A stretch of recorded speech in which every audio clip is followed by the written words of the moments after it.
Okay, welcome everybody to yet another OASIS lunchtime talk. We have a busy autumn schedule now. We've had a couple of talks already. But today's talk is an exciting one.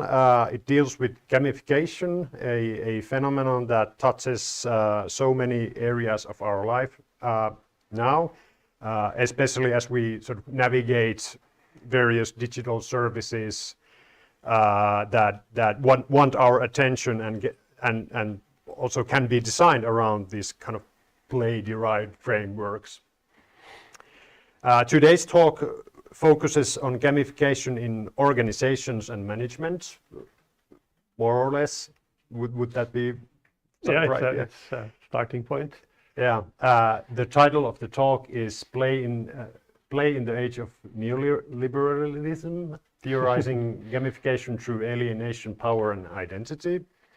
Changed a bit from the initial title we had. And here to give the talk we have Mikko Vesa, an associate professor of management studies at the Department of Management and Organization in Hanken School of Economics, and also an adjunct professor of strategic gamification at the University of Lapland.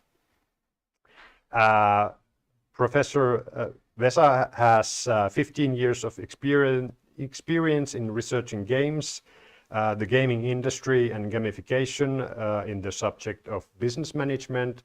And he has also published studies on open strategy, artificial intelligence and technological change, among many other topics. So please welcome Professor Vesa. The floor is yours. Thank you very much. All right, everyone. Thanks for being here, and thanks for having me to talk about this topic. It's a paper still, I would say, very much in development. I've been working together with my close colleague Janne on this piece now for maybe half a year, so we had a pretty intensive period of writing the first draft of the manuscript in the spring. Then summer came and Finland went into coma. So nothing happened, and now we picked it up again, and hence, of course, the title has changed. So at least I can show that I've done something on the paper. I think there's a little bit of an irony here because it's the second time that I've been invited to talk here, and it's the second time I come with a paper which is a pure theory paper. It gives, of course, an understanding that I wouldn't do anything else, but I occasionally also do other things. So try to bear with me. This is a lot about critical theory. It's a lot about sociology and its relationship to gamification. So there's absolutely nothing empirical in this paper. It's a conceptual piece. I don't have a lot of slides, and I thought I would rather maybe talk around the most important ideas that I think we have in this paper, rather than go through a nitty-gritty presentation in detail of what we're trying to say. But maybe a few words about myself first, as I'm Mikko, and I work at Hanken School of Economics in management studies. I teach a lot of stuff that you would consider to be pretty mainstream management, like strategy and stuff like that. But I have a more noble background in the humanities, so I actually have my master's degree in East Asian Studies at the University of Helsinki. How does one commit the crime towards humanity of becoming a strategic management scholar going from there? I don't know. But when I die and go to hell, I'm sure this will be held against me. But anyways, so we're going to talk about this paper called The Play in the Age of Neoliberalism, Theorizing Gamification Through Alienation, Power and Identity. Anybody here who does like critical management studies will know this terminology. This is the usual, if you like, critical management theorist, critical scholar kind of terminology that we use, conceptual frameworks that we use to deal with social phenomenon. What is probably important to remember here, as I said earlier, this is a purely conceptual piece. It's theory paper in that regard, a theory development and a proposition paper. And what sparked our interest together with Janne was kind of discussions on when we talk about the use of play or play-derived concepts, no matter what we mean with them, in modern corporations, typically corporations. And we examine at what we as researchers do here. What is it that we are concerned about when we become concerned about something? That is to say that when we express that there is something we should pay closer attention to, what is it that sort of at least the leading pieces in our fields try to point our attention towards? And from there, if you like, you can sort of try to create a typology of what kinds of topics are concerning for, in this case, for example, gamification research today. So that was kind of the dialogue from where we started. To maybe set a little bit for frame for what we are doing and what we're not doing is that we are trying to propose or explore the possibility of an alternative reading for how a phenomenon such as gamification can be understood, how it can be researched. But at the same time, we are not trying to make an hegemonic argument. That is to say, we are not claiming that this is the universal truth about how you should understand these concepts. It's just one approach amongst many. So we are trying to sort of broaden the dialogue in that sense. And therefore, typically when I talk about this type of papers, I invite you to all to carry this question with you: is what we are proposing reasonably plausible in your view? That is reasonably plausible, meaning that this is something that warrants a closer look, even when it doesn't have in any way to be a universal truth about anything. And just to show a little bit about what kind of theoretical contributions we are aiming for, because at least organization and management studies as a field is today exceedingly theory contribution driven. I mean, you will struggle to publish anything if it doesn't have a theoretical contribution. And the things that we are dealing with are like a triad of ideas here. We are looking at the notion of escapist alienation of labor. We are looking at the notion of technologization of play. And we are looking at something which likely we will call for the essentialization of play identities. And I'll get to this a little bit later, what they might mean. But to return a little bit to the idea of where we started from, I thought I would pick up this. Now this is, anybody who has like done a PhD in my field will know this picture. It's like a classical, and it's an old one made by Burrell and Morgan in 1979. It's a forefield of the forms of organization theory that we're making. And what they're trying to say here is that whenever we're making organization theory, and that's broadly understood as anything that has to do with organizing, managing, logistics, marketing, whatever type of human organizing that we have out there, there are actually, they claim, 4 different broad categories of theory in the making, depending on if they prefer if they take a subjectivist approach or an objectivist approach towards social reality, or if they are looking for regulation, or if they are looking for radical change. And we've started to think about this question of what concerns gamification research as understood through which kinds of fundamental questions are being made. And the thing that we kind of quickly came to realize is that a lot of the papers, at least that we are aware of, make typically 2 questions. They are either in the lower bottom left corner with the functionalist arguments, saying or asking, does it work? Does gamification work? with the follow-up question being, if it doesn't, why not? How can we improve it? How can we make it more efficient? And I think if you follow gamification research, I think the majority of what we're seeing in the science publication field is in the functionalist corner.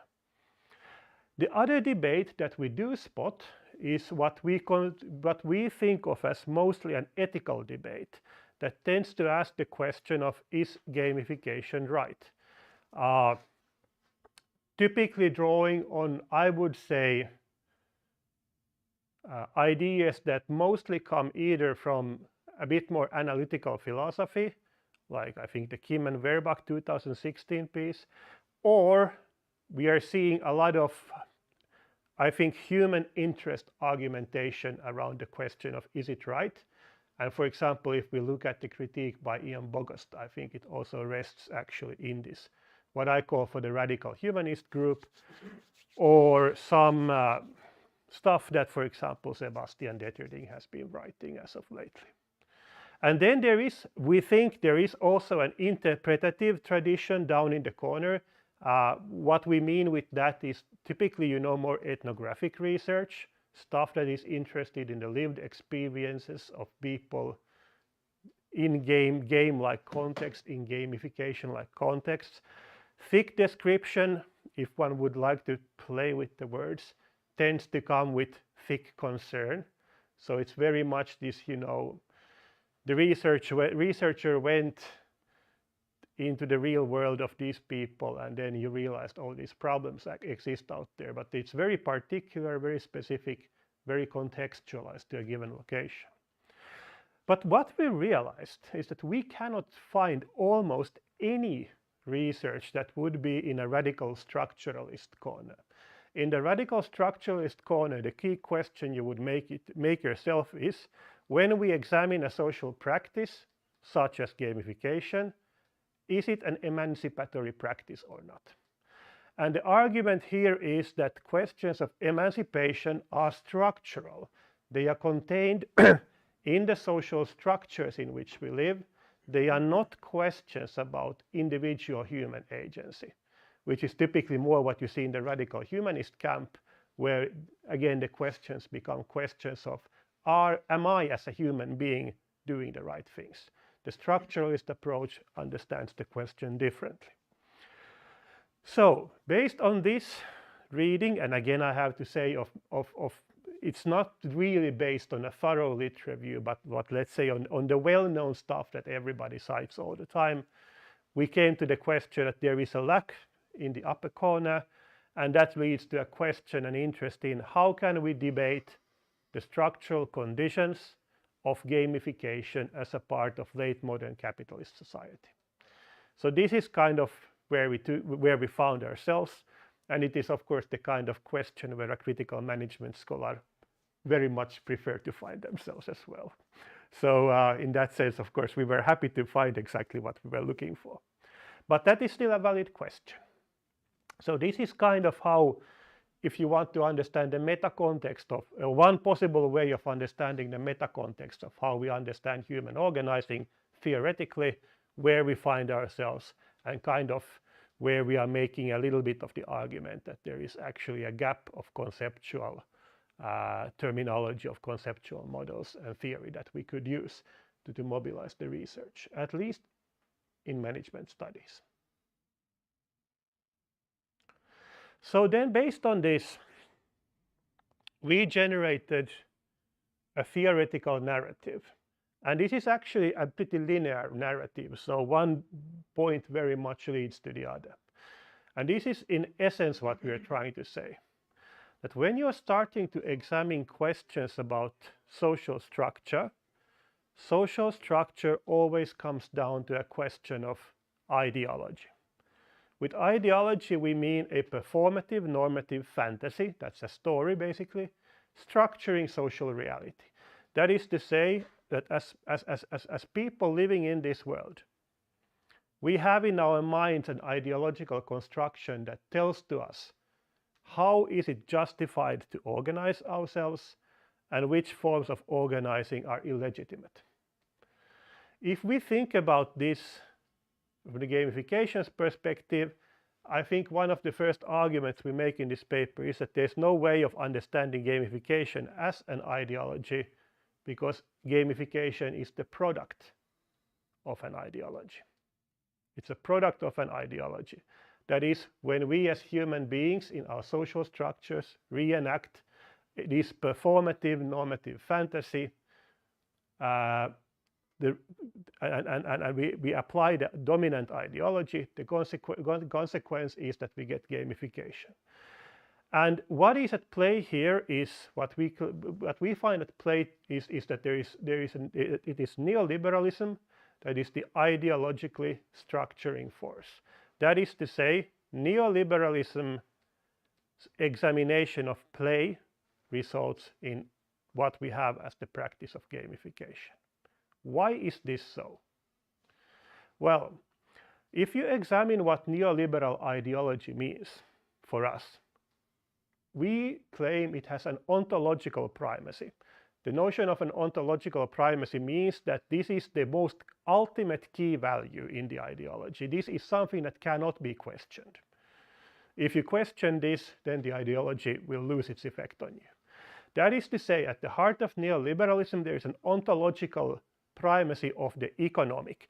That is to say that any form of human activity, any form of human organizing, any form of human practice should and ideally should always be measured vis-a-vis its capacity to generate economic activity and value. To generate economic activity and value.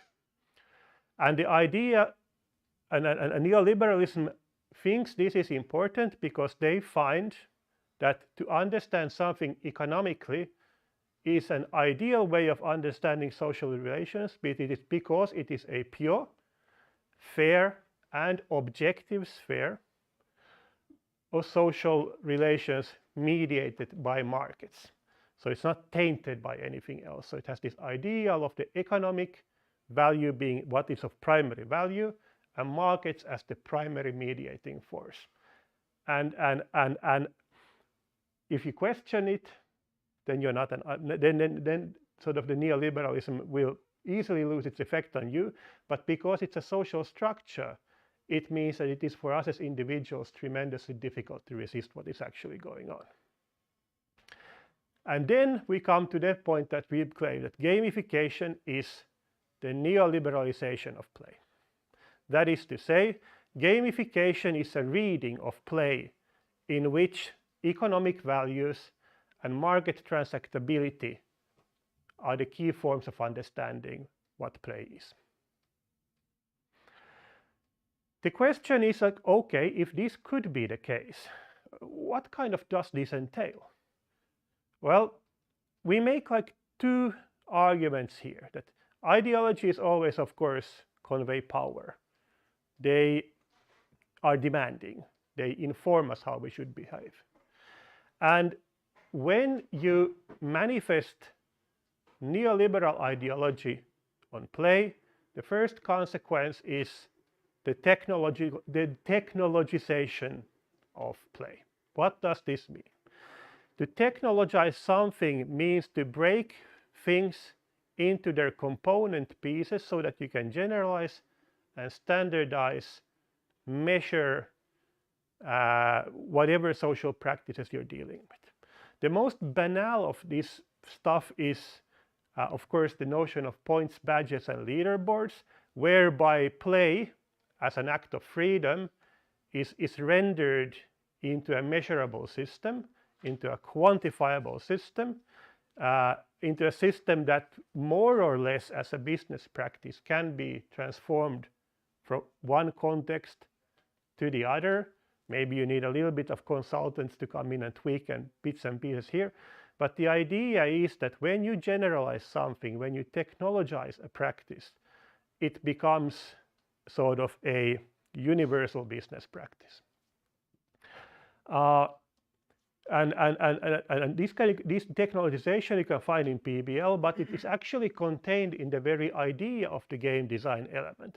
Now, of course, we know that the idea of the game design elements is a much more expensive list. than just the PBL. But still it has to do with the same idea that play can be understood as an assortment of Legos, and you just need to assemble them the right way and you will have a gamified solution.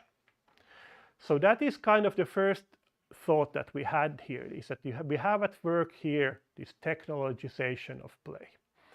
And that, of course, in reverse means that play, if we go back to like classical, maybe a bit idealistically naive thinking of, for example, Johann Huizinga, where he says that play is an act of freedom. Here, play becomes an act of control. Freedom is lost, control is introduced. So sort of a fundamental social thing happens there.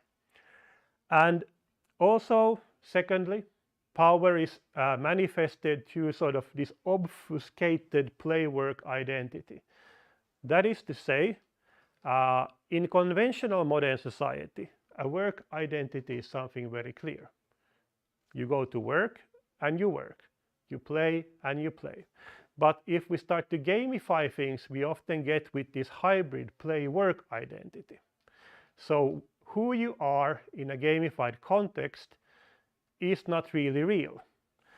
And as a consequence of this, when we talk about playful experiences or playful affordances, they become economically essentialized. That is to say, to be in a play, you have to be like this.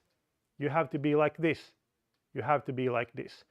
So that means that you as a subject in the designed gamified intervention have a pre-assigned role to you. Again, the very idea of game being an act of freedom is something that is taken away from you.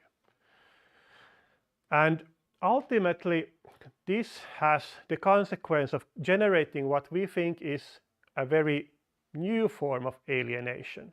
Alienation, of course, is a classical Marxist concept, which means that in capitalism, you as the worker feel increasingly alienated from your work because you only have a monetary relationship to what you're doing, but you no longer have any professional craft-like pride in what you're doing. But the escapist alienation that happens in gamification is a little bit different. I mean, it comes from the very idea that you work, but it doesn't feel like it. So in a way that can be understood as a state of exploitation by economic elites. And clearly when we examine, for example, gamified forms of organizing such as crowdsourcing, this is what you typically get. Somebody gets valuable insights and input from the crowdsourcing thing, but it's quite rare for people to actually be in any proper way remunerated for the effort they put into the crowdsourcing effort itself. So in that sense, this kind of gamification of play allows for states of exploitation by the economic elites. And I think this is pretty straightforward. But the more interesting thing is that if one sort of builds on the ideas of Michel Foucault, we also understand that where there is power, there is always resistance. So for him, power and resistance are always part of the same construction. The same social structures will always contain power and resistance. So that also means that resistance isn't necessarily in any way a revolutionary force. It is something that is contained in the power relations themselves. And this concurrent state of resistance by the marginalized is interesting in the sense that people who are gamified, it's almost like being in the matrix, if you like. You prefer to be in the matrix. And this is, I think, something that we find especially a lot with younger people today, where their disillusionment with working life, where their disillusionment with the state of the environment, where their disillusionment with the incapacity of our democratic structures are becoming so fundamental that even when you have to work for the system, it feels better when you think you're not. So this is the irony, and this is what we ultimately are trying to get at when we talk about this notion of escapist alienation, is that gamification creates this very strange hybrid state in which, from the production point of view, you are working, but from a phenomenological point of view of yourself in the system, you don't actually have to feel like you would be a part of it. And this is kind of, I guess, the story that we're trying to develop here. There's a lot of concepts there, so I'm sorry if it feels a bit hard to follow, but here is kind of where we are. And just a few words, I think, towards the end here, and because we come to the question of, okay, Mikko, that's an interesting theoretical story, but why does it matter? Well, of course, I mean, scientifically, always when a new field emerges, it goes through several stages of theoretical maturation. And maybe this is a part of it. So we're trying to fill in that top corner there of Burrell and Morgan's framework of organization theory. But I also think it is important, especially when you start to become slightly more senior in the field, to create justifications to study alternative ontological readings of the phenomenon that you're dealing with. So I guess what we're hoping to do here with Janne is that maybe one day we'll be able to get this out. And then if, for example, you have new doctoral students who want to study these things, you can always say that, look, here is the call to study that one. So we are trying to create legitimacy in that sense to also to study, if you like, radical structuralist perspectives on play in late modernity.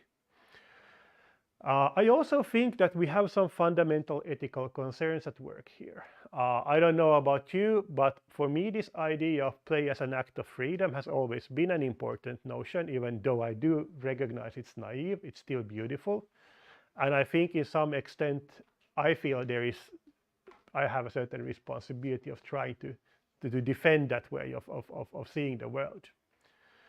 But at the same time, I think it's important to remember that this is not the sort of good human being versus evil human being kind of argument, because as said, what we're saying here is that it's the structures that produce the inequality. It is not a question of individual human agency. So we have to look at the structures, at the ideological constructs that are at play. And maybe we should think more about, are there more emancipatory forms of bringing play and games together that we could find? Something that could help us to address questions of marginalization in society organizing, questions of sustainability, and questions of democracy.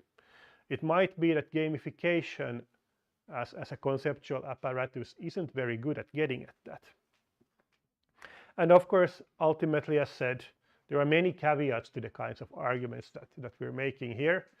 And we don't want to make a hegemonic argument here, even though it's a good rant to tell sometimes, but rather to ask ourselves the question of, is this story reasonably plausible, and should this be investigated further? Is this something I think I have seen in my studies? Come across something like this. Has the thought occurred to us? So that's pretty much what I had to say. So that's roughly half an hour. And yeah, I would like to know what you think. Okay.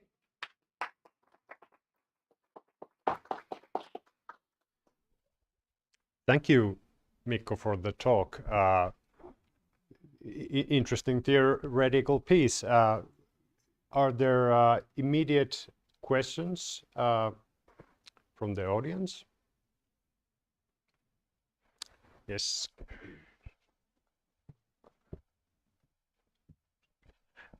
Thanks. Thank you for that talk.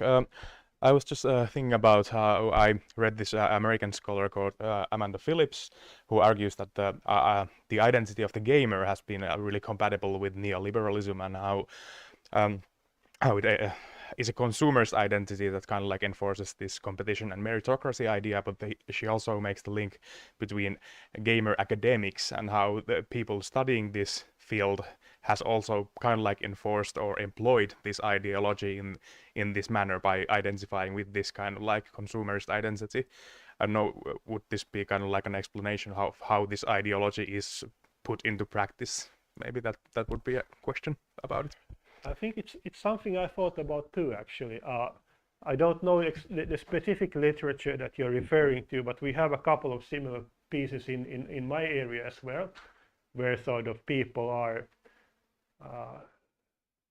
shedding concern on the fact that, for example, we so unproblematically talk about the publishing game and all this talk. And I think it's probably something we can find everywhere.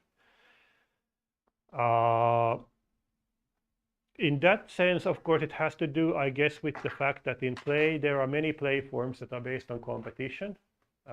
So that is something that allows for the play terminology to be used in this idea, because there is an increasing pressure on academia to be competitive. But the competitiveness, again, I think it's a fair point to say, as said, has to do with the ideological conditions of neoliberalism, where the idea is that the market mediates. Now, for universities to be understood in market terms, they need to be measured in terms that are sort of market transactable. And there we get, for example, this system that is already guiding, for example, university life in Finland, where, for example, we don't have any base financing anymore. So everything we get from publications to the number of bachelor's degrees to the number of external research projects, that is constantly being monetized. So in that sense, you can see the same logic there. You know, the points, badges, and leaderboards becomes also the sort of fundamental idea of how university financing works. And the Finnish version is particularly nasty because we have only competitive financing. We have no base financing at all for the universities in this country. So in that sense, we can see, I think, the neoliberalism creeping into the university life. And I guess what I'm trying to say that the neoliberalism is creeping into the sort of domain, social domain of play as well in many senses. So we say the same development of the structural conditions in that regard.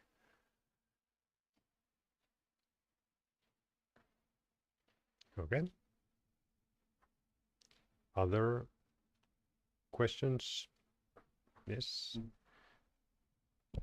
Thank you for your talk. I have two questions. First, I would like to ask, am I right that you were trying to say that neoliberalism makes competitiveness in games more strong?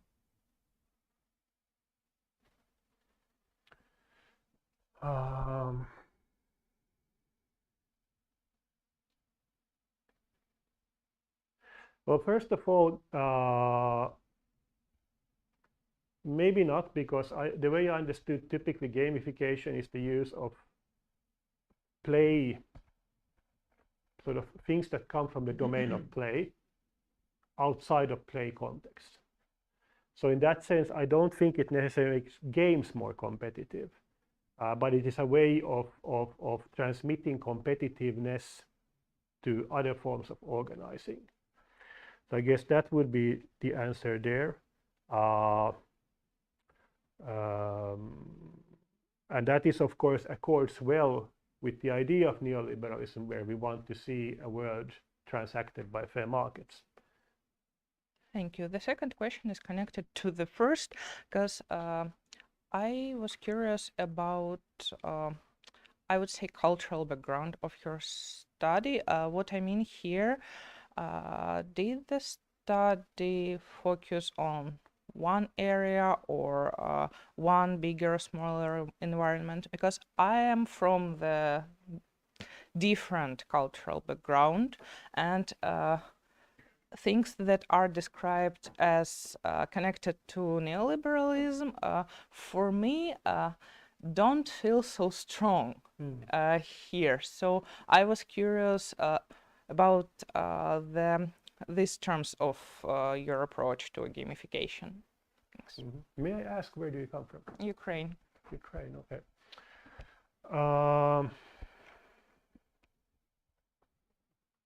Okay, it's a good question. It's a good question. Almost always when we are dealing with this type of sociological theory, and the same would apply most of the time also to critical theory, we are of course talking about a body of literature that is quite Western. I think the biggest contributions to this stuff would come from Germany, France, a little bit UK, and then the rest of the sort of Western sphere. There are a handful of ideas maybe that come from the area. Let's say that are, for example, Russian, but they would be not that many. In pedagogy, you have a few. Because I mean, these boundaries are hard to cross. Linguistic boundaries are hard to cross.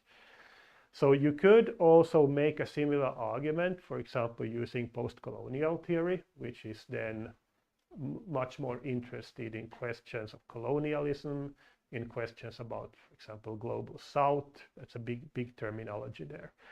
And neoliberalism typically as an ideology is then associated with United States and with United Kingdom, typically with the characters of Ronald Reagan and Margaret Thatcher, but it's a much more wider thing that goes into certain, for example, economic trajectories that have economic research trajectories that are very sort of powerful, neoclassical economics and stuff like that. But at the same time, I also think that also across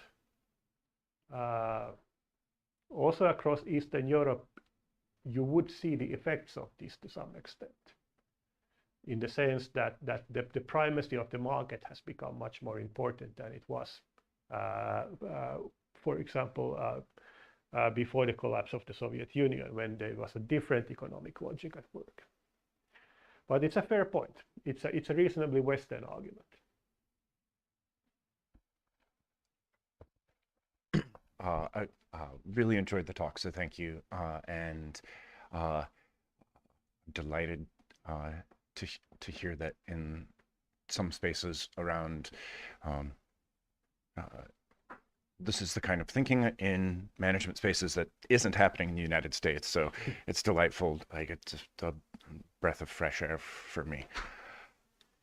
Do you think perhaps that things like freedom, sustainability, democracy, and I'm trying to think of something, non-marginalization, are those perhaps just entirely antithetical to neoliberalism? That's a good question. I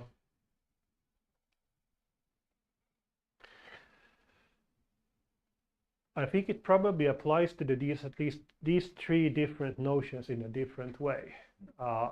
Certainly, I think questions that have to do with marginalization become quite predominant on the conditions of neoliberalism, because neoliberalism has this very strong idea of things being universalist, very agent focused. So that means that the idea is strongly that, you are the champion of your own life. You are responsible for it.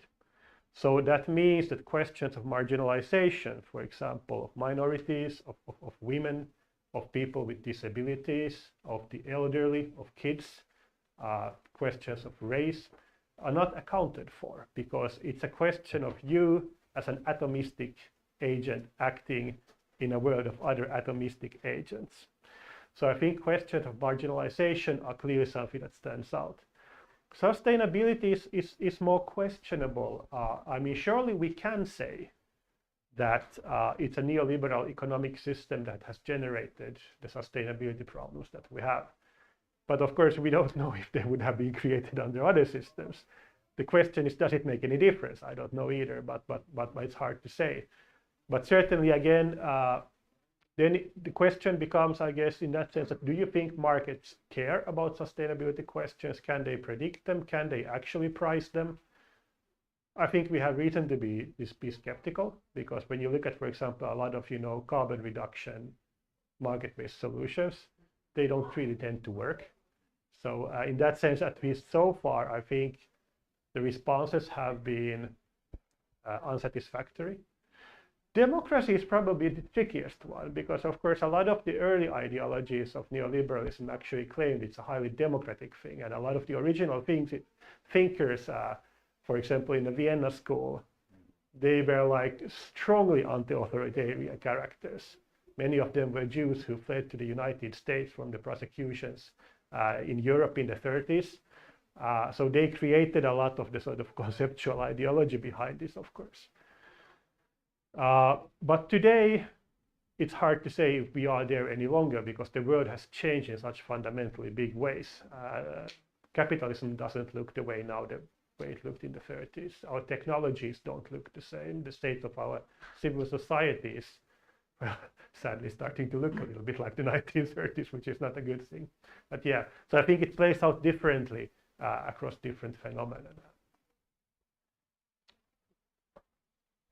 Hey, Mikko, thanks for your talk. Can you skip back one slide? Sure. This one? Yeah, because I was just thinking, like, one of the questions you had for us is, do you find this plausible? And I mean, I find these three concepts that you introduce, in your language of kind of, I guess, like organization studies to be very plausible, coming up as well, maybe with and differently articulated, but thematically and conceptually resonant with what you're saying. So I think that the picture you're giving is very, very, it's strong, and I think that I see these things happening. So yes, this is. But the thing that I have a more sort of comment about would be this idea of play as freedom, because it's in game studies scholarship. There's now starting to emerge an idea that this kind of play as freedom dialogue is actually created by inequalities of power, where it's kind of free for some people in a kind of race-based and class-based way, but it's not free for others. They're more like gladiators or something like that. So I think that maybe sort of like reflecting on this concept and how the play as free kind of supports the easy integration into this laissez-faire neoliberal identity might also be a useful way to expand and continue the paper. Yeah, that's a valid point too, I think. Yeah, I mean, certainly when we think about play as a historical phenomenon, it has always been, if one accepts this kind of language, subject to the same structural conditions, regardless of where we see play. Yeah, from gladiators to the opera house to the structuring of the village in the medieval times and carnival and all that stuff. You're right about that, of course. And I'm not really sure. Yeah, I don't know. I guess if one were to talk about the freedom, it's sort of a slightly naive ideological understanding that there would be a social practice in a Garden of Eden, if you like, untouched by the evil of man. Yes, one of the concepts is that it's there's a circle or a particular time that's temporal or spatially based, which can be made as a kind of intervention, and then people can play, but who's in charge of this implementation and so on. So yeah, it's pretty fascinating. Yeah, you're right.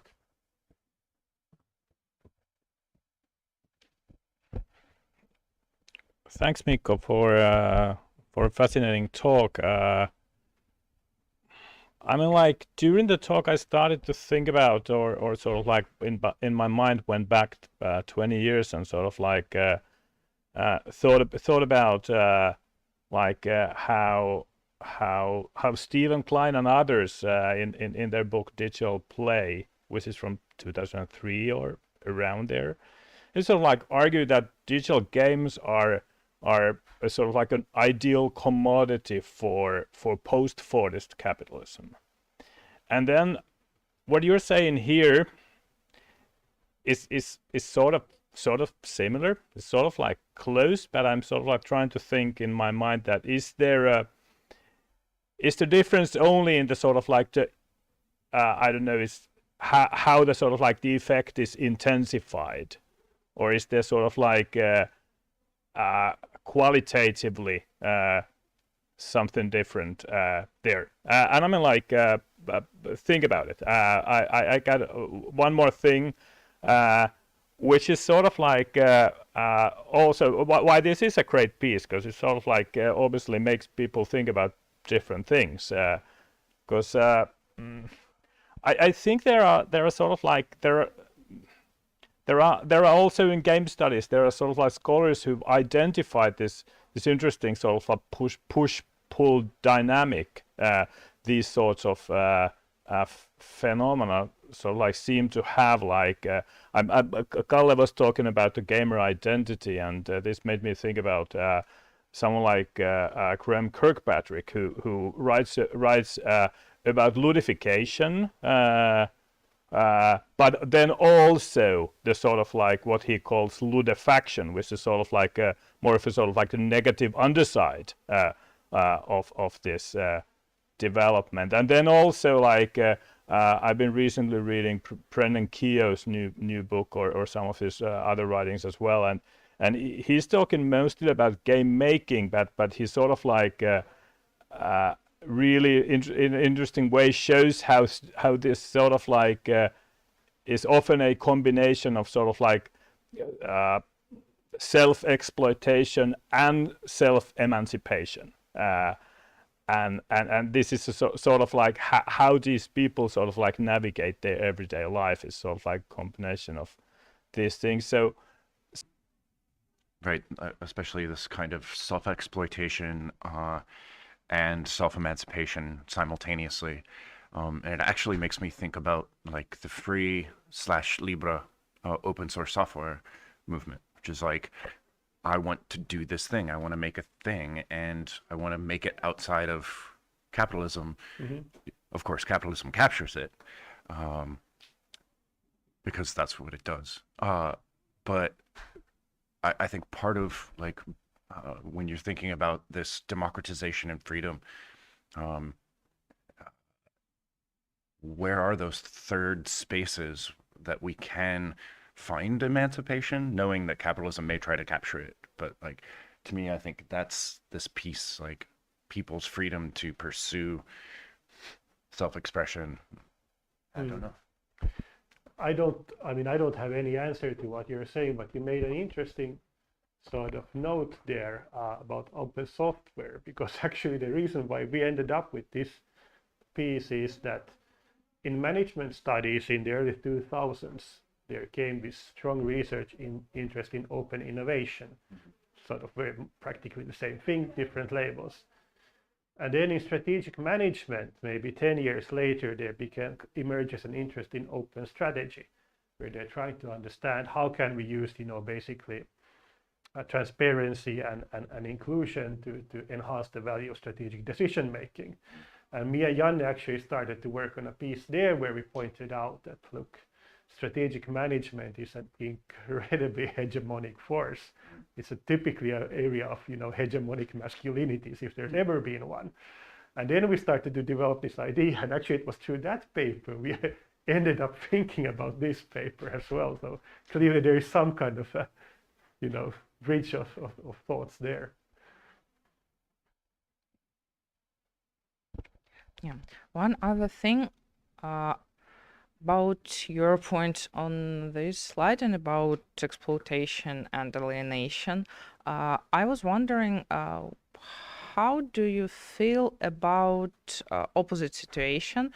You are talking about work that doesn't feel like work, but then lots and lots of games are becoming games that don't feel like games, and usually feel like work when you have to go there every day, farm, and spend more and more time. How could it work with your ideas? Do you have something to say about that? I might. Because we published a piece in 2017 in Organization Studies in which we deal with this idea. So we're dealing with the context of recontextualization, which is roughly to say, how do you learn a certain way of behavior and then take it to another domain of behavior. It's a big concept in like pedagogy. Like you're socialized in school to become something. If you come from a working class background and you go to a school in a working class part of the city, you're institutionalized to become a worker. And because you learn that in school, you take it with you to working life. Whereas if you live, posh area downtown Helsinki and you go to one of the leading high schools, you're institutionalized to become something else and you take that to the working life. Something that we're seeing at the moment, we made the same idea, for example, in the World of Warcraft, is that you're seeing a strange recontextualization where work and play are starting to become each other. And there we make exactly the point that so these ideas of play are coming to work through, for example, gamification. But at the same time, for example, the stuff that people are learning in games are becoming increasingly work-like. So I mean, many different ways. Okay, thank you. We need to wrap up now because there is another event starting in this space. So if you still have any lingering questions, feel free to either email them to Mikko or let's continue this conversation after this event. Okay. And all of you, by the way, who mentioned these links of stuff that I should be looking into, please email the things to me so I'll look into them.